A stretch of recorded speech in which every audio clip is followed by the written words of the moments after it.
우리가 민주주의의 적들을 어떻게 정리해야 할 것이냐를 생각해 봅니다.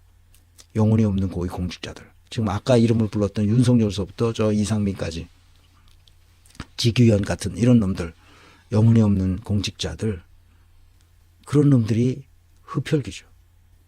명령과 통제에 의한 독재적 통치, 이것들이 우리를 개인이 탄생하지 못하도록 만들었습니다. 개인이 탄생한다는 것은 그 유럽 문명사를 보면 아주 분명합니다. 언제서부터냐?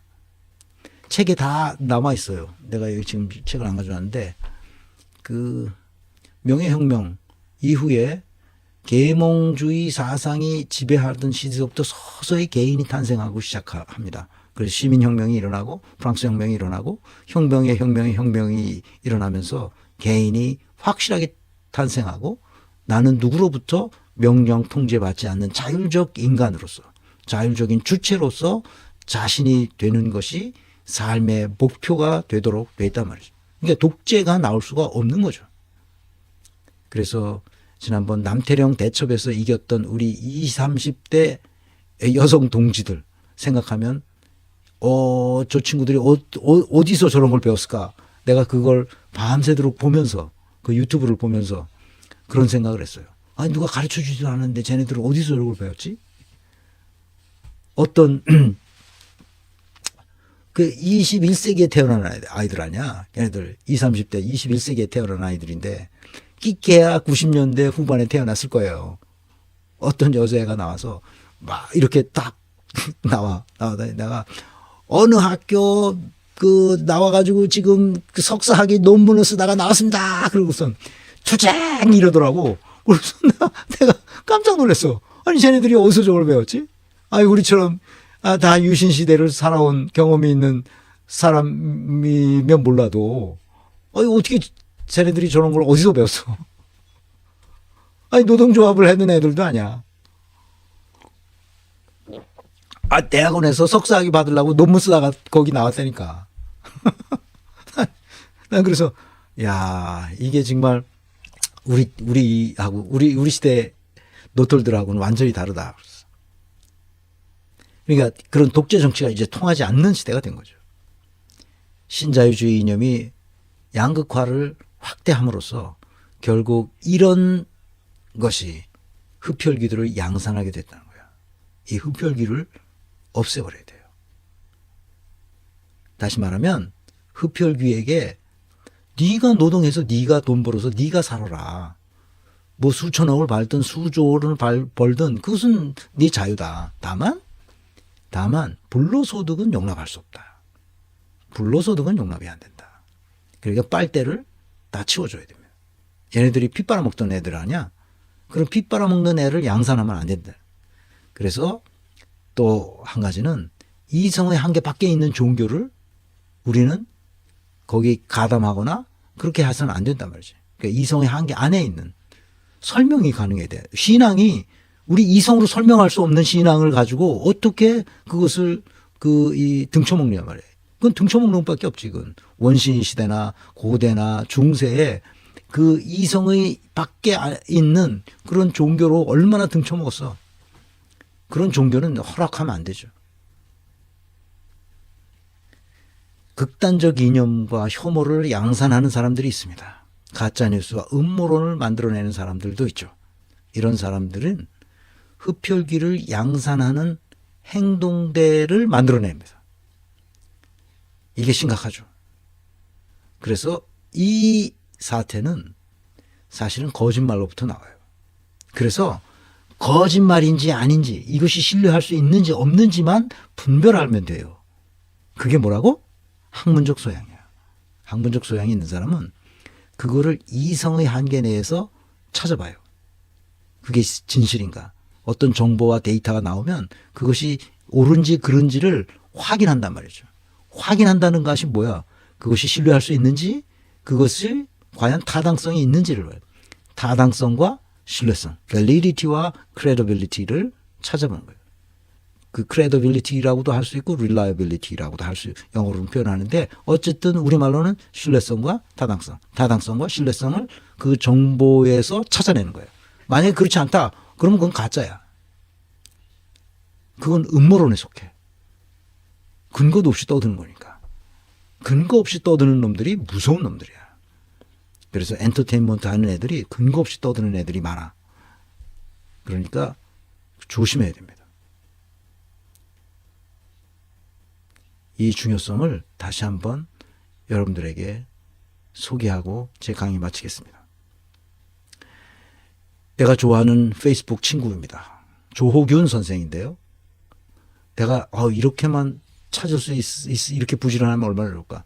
변리사 사무실에서 일도 잘해가지고 거기서 이렇게 인정받고 내가 나이 차이는 많지만 아주 존경하는 친구예요.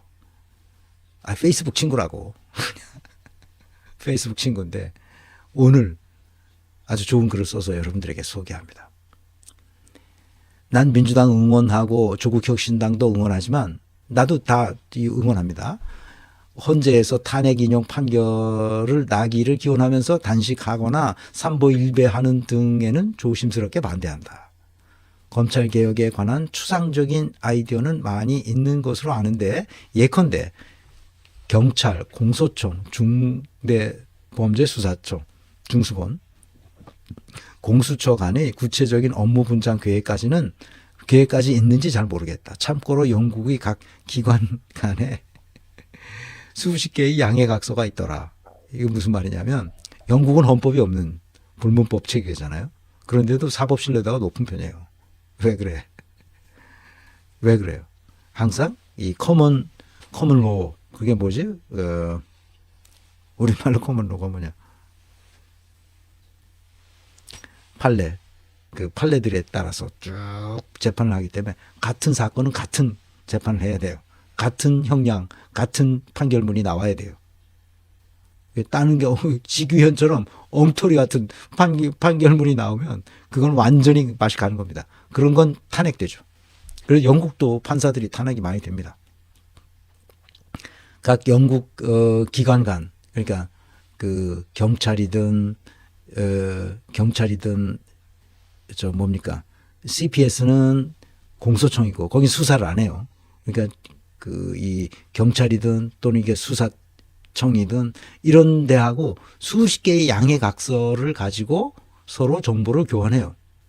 그러니까 국가기관에서 정보를 달라 그러거나 그러면 그냥 주는 거예요. 왜냐하면 그 양해각서가 M&A란다. 메모랜덤, 메모가 있는 거예요. 서로 양해각서가 있는 거지.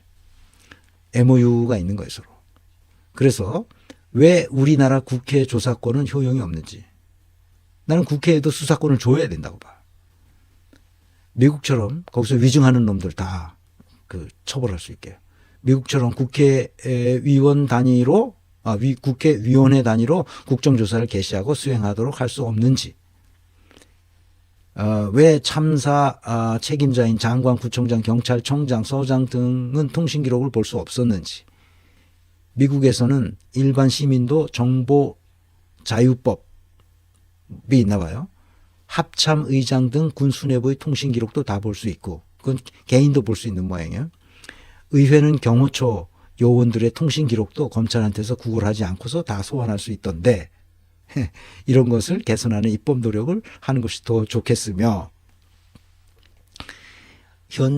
헌재한테 기원하는 것이 아니라 헌재가 이상한 판결을 내리면 국민심사제로 헌재 재판관을 파면시킬 수 있는 입법을 하는 노력을 왜 안 하는지.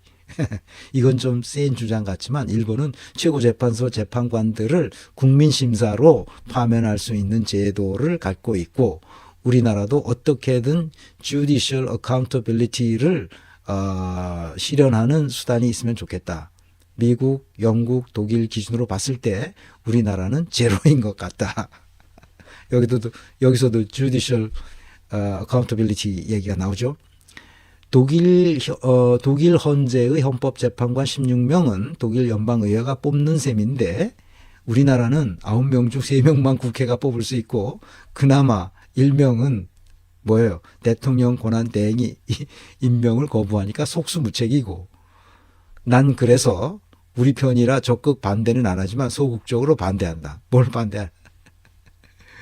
이렇게 삼보일배하면서 고통을 사람들에게 알리면서 이렇게 하지 말고 입법을 하는 거야.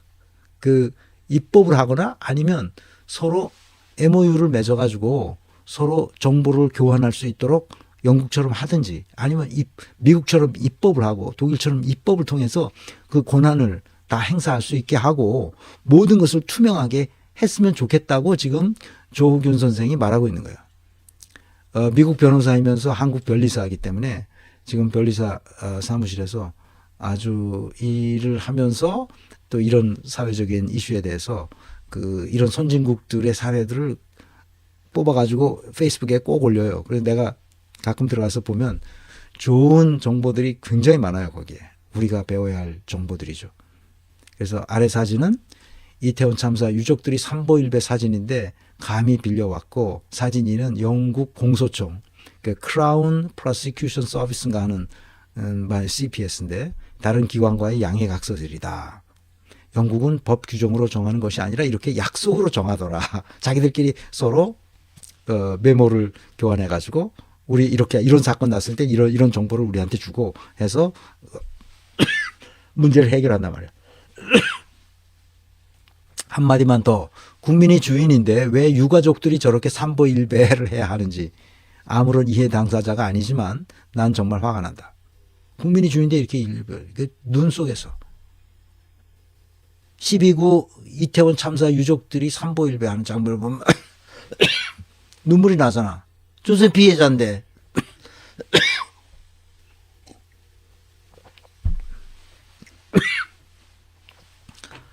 왕립 공소청에서 이렇게 각 기관과 메모를 주고받아서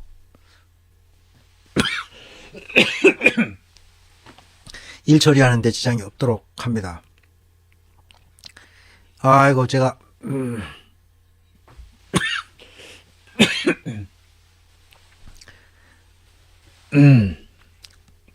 아니 뭐야 이게.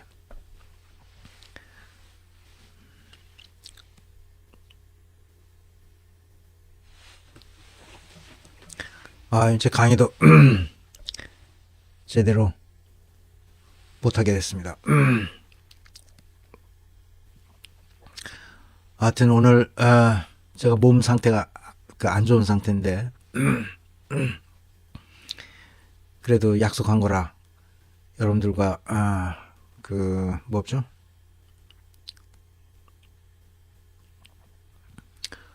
또라이 제로 조직을 하려고 그러다가 발표가 안 나서 헌재 발표가 아직 안 나서 윤석열 파면 기념 강의는 다음으로 미루기로 하고 파면이 되면 그 다음 강의 시간에 하도록 하겠습니다. 오늘은 그래서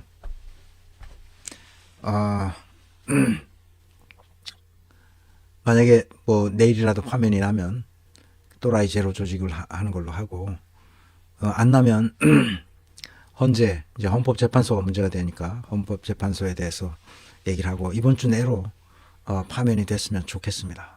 내가 너무 힘들어요. 이거 윤석열이라는 놈 때문에 내가 한 석 달 넘게 내 몸이 말씀이 아닙니다. 하여튼 물 한 모금 IM님의 소장님 기침 나오실 때 물 한 모금 드시면 바로 가라앉습니다. 점막이 건조하면 기침이 더 많이 나오죠. 맞아요. 그런가 봐요. 물을 좀 마셨더니 괜찮네요. 하여튼 오늘은 이렇게 방송을 마치고 다음 시간에는 또라이 제로 조직을 했으면 좋겠는데 파면이 안 될 것 같은 느낌이 있습니다. 다음 시간까지. 그래서 이번 주 말에 이번 주 목요일이든 금요일이든 이때 파면이 되면 그 파면 기념 강의는 또라이 제로 조직으로 하겠습니다. 이 개또라이들이 너무 우리 사회에 고위 공직자가 너무 많아가지고 이것을 건전한 우리 국가 문화, 조직 문화